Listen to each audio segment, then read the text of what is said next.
Hello friends, जय माता दी। कैसे हैं आप सब? तो फाइनली दोस्तों सावन लग चुका है और कल गुरु पूर्णिमा पर आप सभी की इतनी सारी प्यारी विशेस के लिए आप सभी को बहुत बहुत थैंक यू।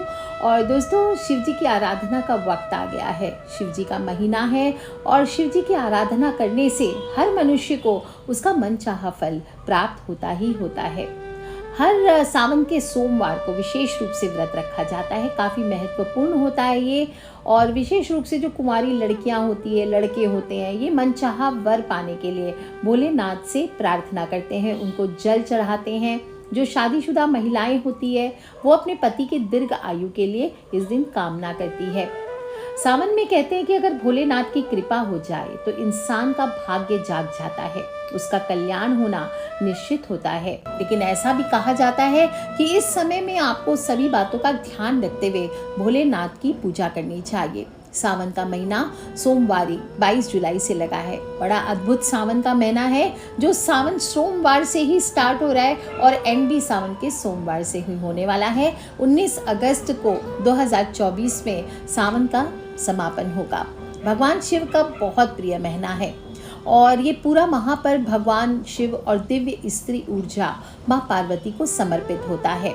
इस साल सावन 29 दिनों का होने वाला है और 5 शुभ योगों में इसकी शुरुआत हो रही है। प्रीति योग, आयुष्मान योग, नवम पंचम योग, शश राज योग और सर्वार्थ सिद्धि योग। तो इन कुछ खास जो राशियां हैं इनको विशेष लाभ की प्राप्ति होने वाली है, मैं बताऊंगी आपको।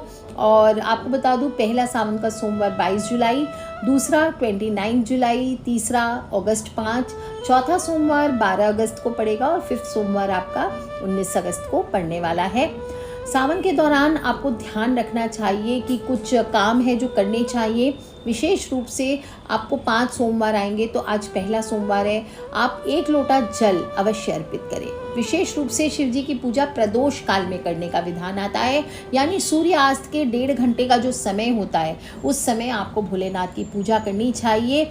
और विशेष रूप से उस दौरान शिव जी को 1 लोटा जल चढ़ा करके आपको अभिषेक करना चाहिए। इससे आपके जीवन की कठिनाइयाँ कम होती है, आपकी मनोकामनाएं पूर्ण होती है, अगर बाधाएं आ रही है वो दूर होती है, बनते बनते काम बिगड़ जाते हैं तो वो आपके ठीक हो जाते हैं। शादी विवाह में दिक्कतें, आजकल सबसे ज़्यादा यही प्रॉब्लम है, वो दिक्कत आ रही है तो वो ठीक होता है, उनकी विवाह की समस्याओं से मुक्ति मिलती है।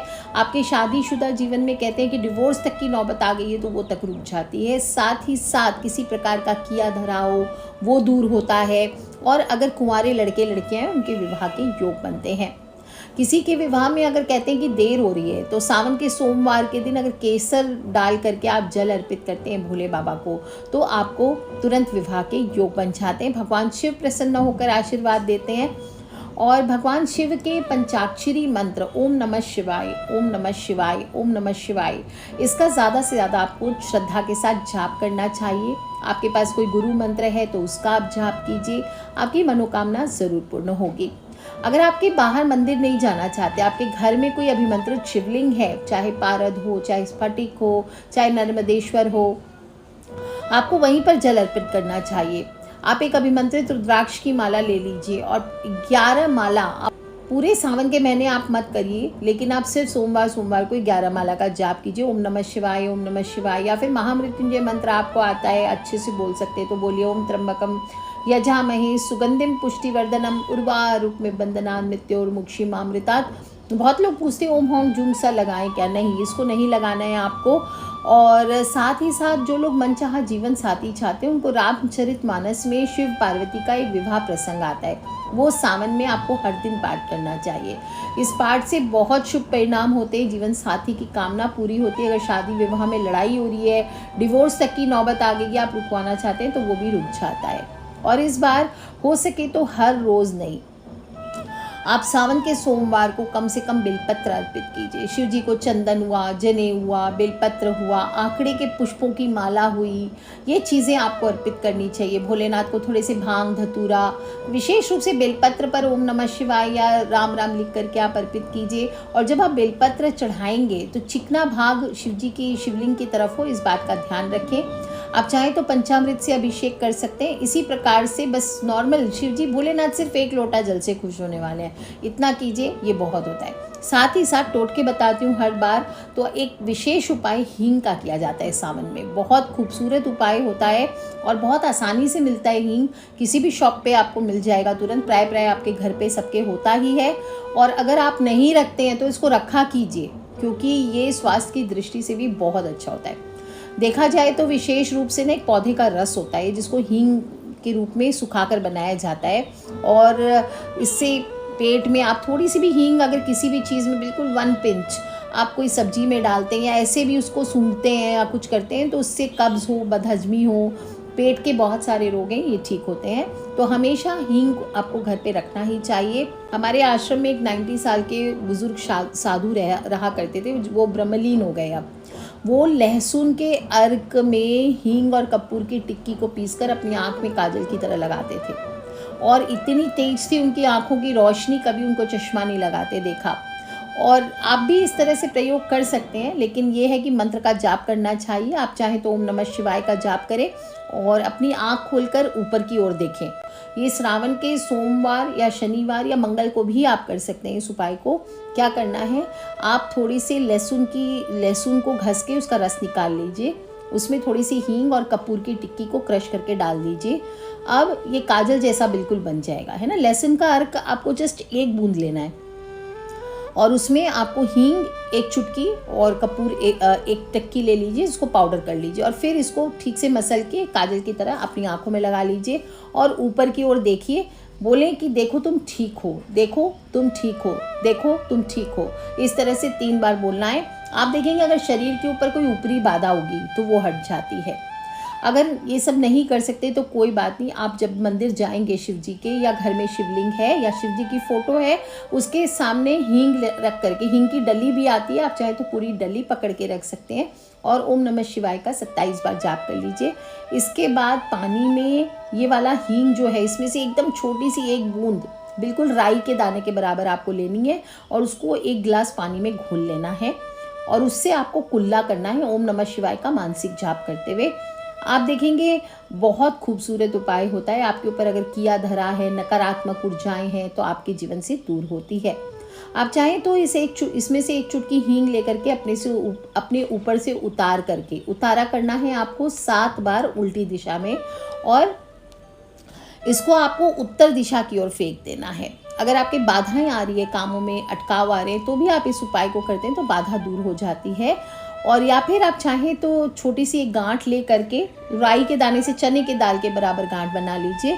इसको आप पानी में मिला करके अगर स्नान भी करते हैं तो भी कहते हैं इससे कर्ज तक से छुटकारा मिलता है, आर्थिक परेशानियां आपके घर से दूर होती है। और आप चाहें तो हींग की एक डली आप हर सोमवार को, यानी 5 वीक आएंगे आपके, 5 सोमवार आएंगे आज से शुरू करके, या फिर आप अगले सोमवार से इस उपाय को करेंगे तो आप अगले सोमवार से, आप चाहें तो मंगलवार के दिन से भी इस उपाय को कर सकते हैं। उस दिन आप एक सफ़ेद कपड़े में इसको बांध करके अपनी जेब में रख लीजिए। आप देखेंगे कभी भी कोई कर्जदार के यहाँ वहाँ जा रहे हैं आप, तो इसको लेके जाइए। कोई कोर्ट कचहरी के केस हैं वहाँ लेकर के जाइए, आपके अटके हुए काम ज़रूर पूर्ण होंगे। कोई ज़मीन जायदाद की डील है, आप वहाँ पर भी इसको लेके जा सकते हैं, आपके कार्य में ज़रूर वृद्धि होगी। दोस्तों, नकारात्मक ऊर्जाओं को समाप्त करता है हींग। तो आपको क्या करना है, last but not the least एक उपाय बता देती हूँ। हर सावन के सोमवार को आप चाहें तो रोज़ इस उपाय को कर सकते हैं, लेकिन प्रत्येक 5 सावन सोमवार आएगा, 5 के 5 आपको क्या करना है, हींग ले लेना है थोड़ा सा, 5 ग्राम के जितना, और 5 ग्राम ही बराबर मात्रा में आप कपूर ले लीजिए, और 5 ग्राम ही काली मिर्च ले लीजिए, है ना, पाउडर कर लीजिए, चाहे काली मिर्च का पाउडर ले लीजिए 5 ग्राम। तीनों चीज़ बराबर मात्रा में होनी चाहिए, और इसको सबको मिक्स करके छोटी छोटी गोलियां बना लीजिए। जैसे मछली की गोलियां बनाते हैं ना, उतनी बड़ी बड़ी गोलियां बना लीजिए। अब गोलियों को आपको 2 हिस्से में बांट लेना है ना, बराबर गोलियां बना करके उसको हाफ हाफ कर लीजिए।